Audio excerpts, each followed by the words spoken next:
ठीक है, एक और एग्जाम्पल कर लो तो समझ में आ जाएगा। ये वाला एग्जाम्पल देखो, पहला एग्जाम्पल हम लोग किस तरीके से एलपीपी फॉर्मुलेट करना है वो हम समझे। दूसरा और एक एग्जाम्पल हम करते हैं तो you will get an understanding. ठीक है, सो दूसरा एग्जाम्पल हम ले रहे हैं। यहाँ पर भी हमें एलपीपी को फॉर्मुलेट ही करना है। एलपीपी किस तरीके से फॉर्मुलेट करेंगे, यहाँ पर एक एग्जाम्पल है। सपोज कोई एक कंपनी है या एक प्रोड्यूसर है, राइट। ये प्रोड्यूसर जो है ही manufacture 3 type of clothes, A, B और सी।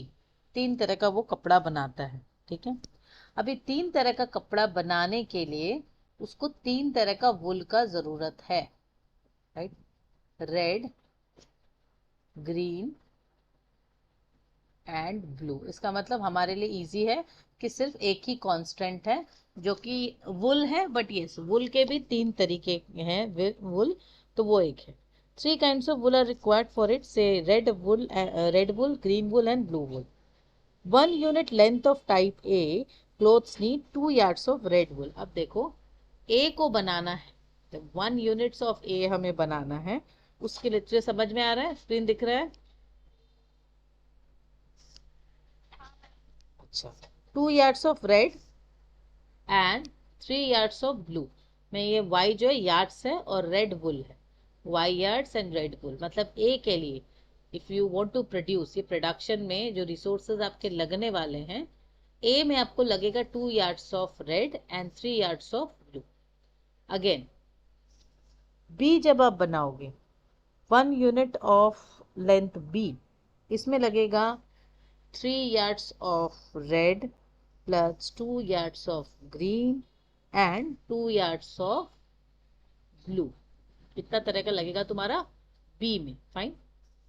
सी में लगने वाला है तुम्हारा 5 yards of green and 4 yards of blue, 5 yards of green and 4 yards of blue. ये हो गया तुम्हारा सी में। तो अब सीधी सी बात है, हमें समझ में आ गया ये जो प्रोड्यूसर है वो 3 तरह का कपड़ा बना रहा है, ए बी एंड सी। ए जो है उसमें कितना वुल लगने वाला है, अब 3 तरह के रिसोर्सेज भी है ना, तो कांस्टेंट जो हमारी क्रिएट होगी वो तो यहीं से क्रिएट हो जाएगी, fine. Red, green and blue wool है। यहाँ पर क्या दिया है, ए जो है उसको बनाने में मुझे इतना वुल लगेगा। कितना वुल लगेगा 1 यूनिट बनाने के लिए? 2 yards of red and 3 yards of blue. B को बनाने में 3 yards of red, 2 yards of green and 2 yards of blue. Again C को बनाने में 5 yards of green plus 4 yards of blue. ठीक है, समझ में आया? अनम्यूट करके बोलो।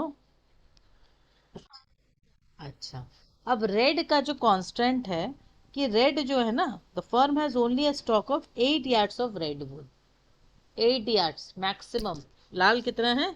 8। ग्रीन कितना है? 10। मैं इसको इसलिए ऐसे दिखा रही हूँ कि जब मेरे पास मैक्सिमम इतना है तो I can not use more than that.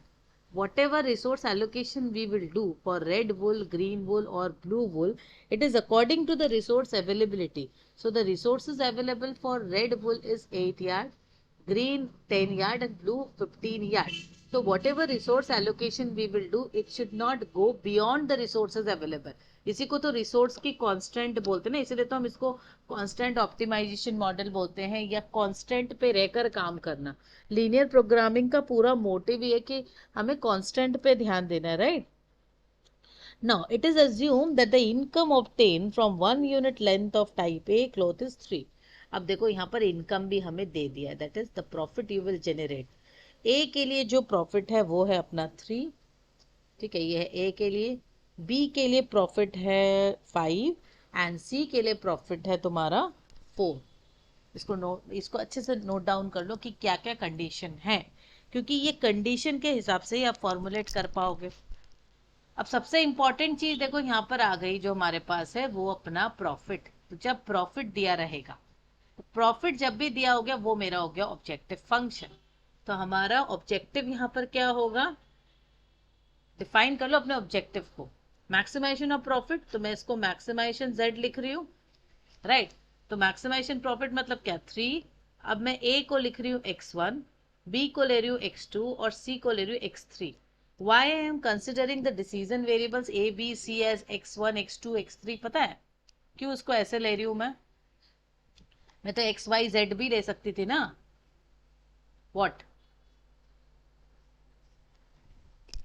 हाँ, क्योंकि देखो एक्स वाई हमने लिया और जेड जो है वो मेरे ऑब्जेक्टिव फंक्शन में, तो जेड ले नहीं सकती.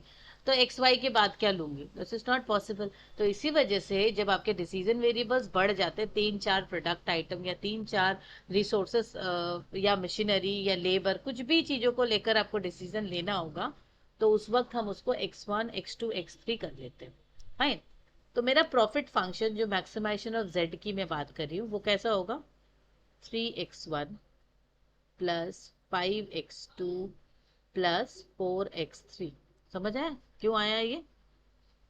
पहला बेसिक्स में चले जाओ, क्या था, c1 x1 था ना कांस्टेंट में. तो वैसे ही तुम्हारा ऑब्जेक्टिव फंक्शन में भी हम लोगों ने देखा था. ऑब्जेक्टिव फंक्शन ऐसे है ना कि जो हमारा रेवेन्यू यहाँ पर है, तो वो मेरा जो भी प्रॉफिट फंक्शन दिया हुआ है, 3x1 plus 5x2 plus 4x3, this is my objective function subject to constraints. अब what are the constraints बताओ. कांस्टेंट एक बार बताओ.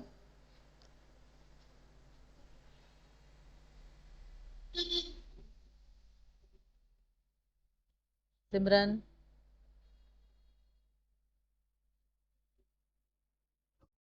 बताओ कांस्टेंट्स क्या होगा.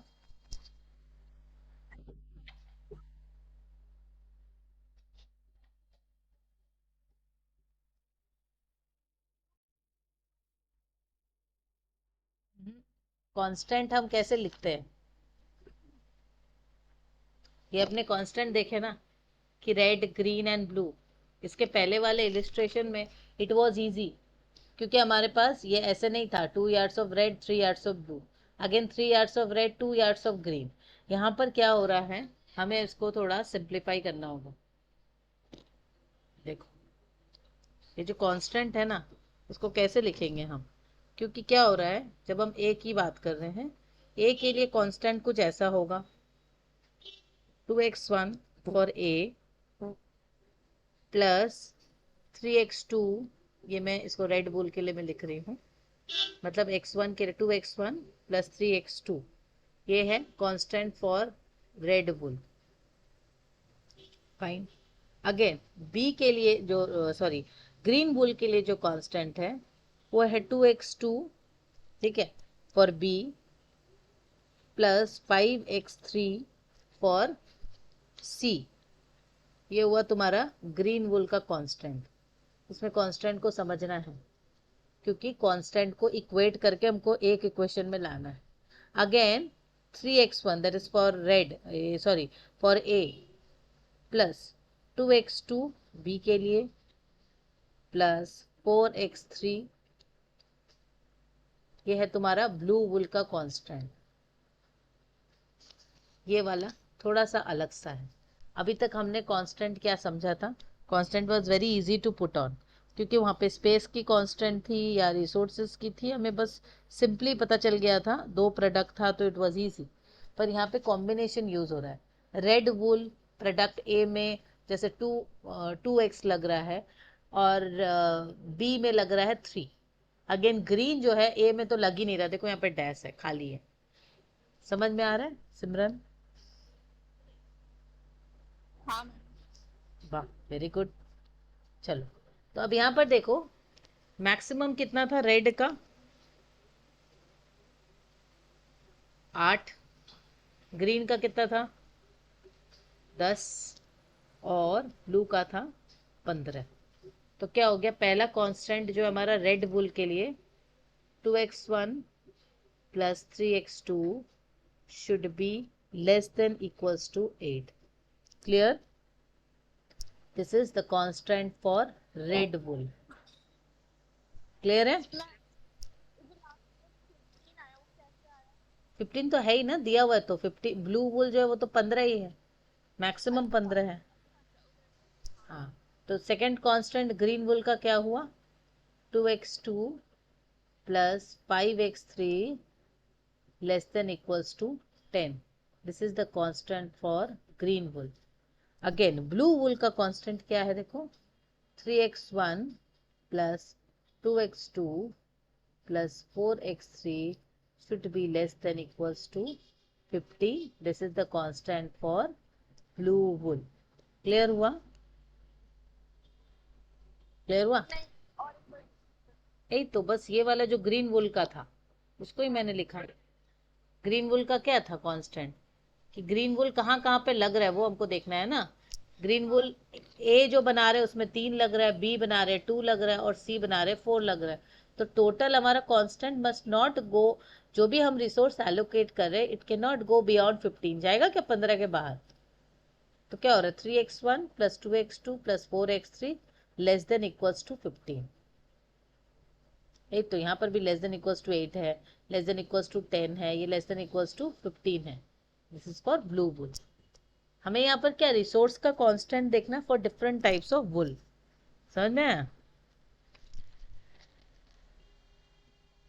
ये कांस्टेंट थोड़ा सा अलग था, पहला वाला कांस्टेंट जो था वो इजी था, यहाँ पर थोड़ा सा इसको ट्विस्ट है। हाँ पहला वाला हाँ लेकिन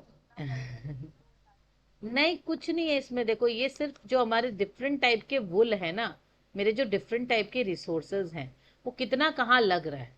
ये प्रोडक्ट ए के लिए है, प्रोडक्ट बी के लिए, प्रोडक्ट सी के लिए। तो प्रोडक्ट ए को हमने x माना है, बी को हमने x2 माना है और सी को x3। तो देखो पहला कांस्टेंट हमने देखा था कि ए में 2 रेड लग रहा है और बी में 3 रेड लग रहा है। फाइन। अब देखो यहाँ पर ग्रीन जो है वो आपको बी में लग रहा है 2x और सी में लग रहा है 5x। हमें ये देखना है ना किसमें कितना लग रहा है, वो हमको देखना है। अब ब्लू जो है वो तीनों में लग रहा है, 3a में, 2b में और 4c में।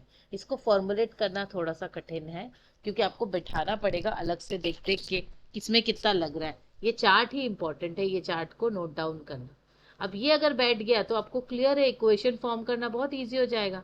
Once you are plotting this graph value, आप अगर इसको प्लॉटिंग कर लो कि कौन जो मेरे रिसोर्सेज हैं वो ए कितना यूज कर रहा है, बी कौन सा रिसोर्सेज कौन सा प्रोडक्ट कितना यूज कर रहा है, यही चीज तो हमको समझना है ना।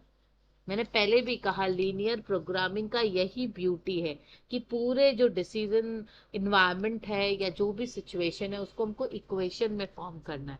तो यहाँ पर ये क्लियर एक इक्वेशन में हमें समझ में आ रहा है कि मेरा प्रोडक्ट ए कौन कौन सा रिसोर्सेज को यूज कर रहा है, कितना यूज कर रहा है। राइट, बी कौन सा इक्वेशन कौन सा रिसोर्सेज यूज कर रहा है, कितना यूज कर रहा है। अब मैं रिसोर्सेज के भाषा में लिखूंगी ना कांस्टेंट को, तो इसी वजह से हमने इसको इस तरीके से सजाया so that we can get the resources constant this way. Clear? इसमें एक और चीज जो कभी नहीं भूलनी है, x1 x2 और x3 what ever it should be greater than और इक्वल्स टू 0। कभी भी इसकी ये नॉन नेगेटिव, मतलब ये नेगेटिविटी में नहीं जाएगा। These are called non negativity restriction of the decision variable. Clear? अब आपके दिमाग में इससे ज्यादा नहीं घुसेगा आज।